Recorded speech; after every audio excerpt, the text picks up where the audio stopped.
A lot of people, most people have been growing with the notion that art is in the eye of the beholder, while the other side of the world is saying that art should be like this and that, and that's what's fashionable, and that's what's current, and that's what's contemporary.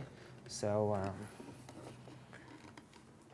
you can make your own decision and pretty much stand by it, and it should be valid.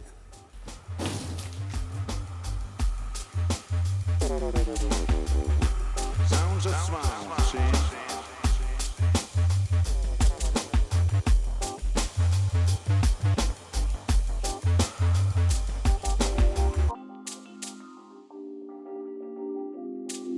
When I paint, I'm quite absent on the intellectual level, and all I do is what really feels right for me at the moment. So I'm trying to stay fresh all the time and not work too long on one painting. Otherwise, I always go into the classical realistic, which is my training.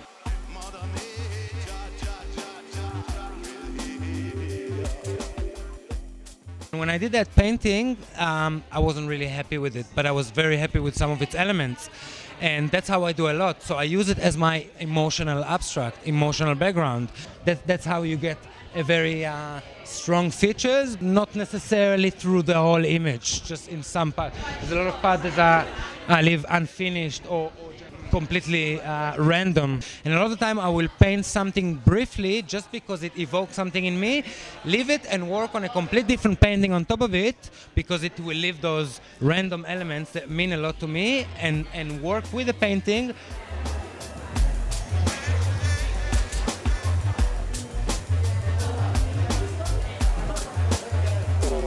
That image that is African American or African in its origin, the original painting is from an image in Africa, but when I was in New York, I was starting to identify different cultures within the African American, because for us, when we say that, we don't say west, south, east, you know, we don't have a clue.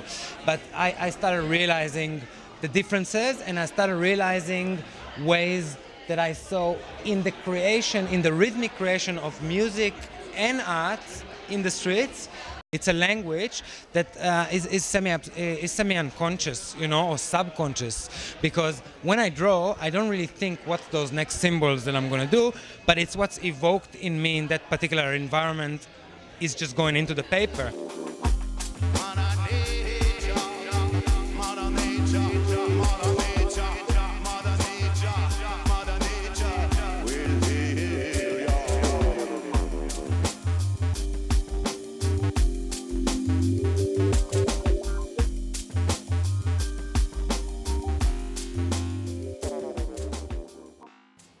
I find that pretty much if you're able to wake up in the morning and transcend every emotion that you have and everything that you deal with positively onto artwork that will carry it, not just going to be a therapy, it's an agenda, it's a no-issue problem. But I think all of us have very challenging elements in the whole being, because you're constantly trying to get better and constantly are looking at yourself as a critic, as an artist.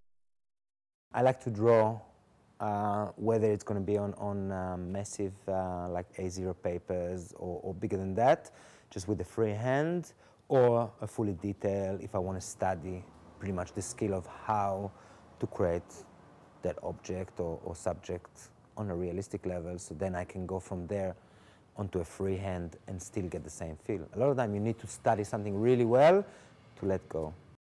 I look at my current work and I can easily relate it to my earlier work, because, and I don't think I think it's kind of a pattern. I'm going now a lot to stuff that was created when I was young, for a simple reason that I think you go back to what's really interesting to you through stages in life.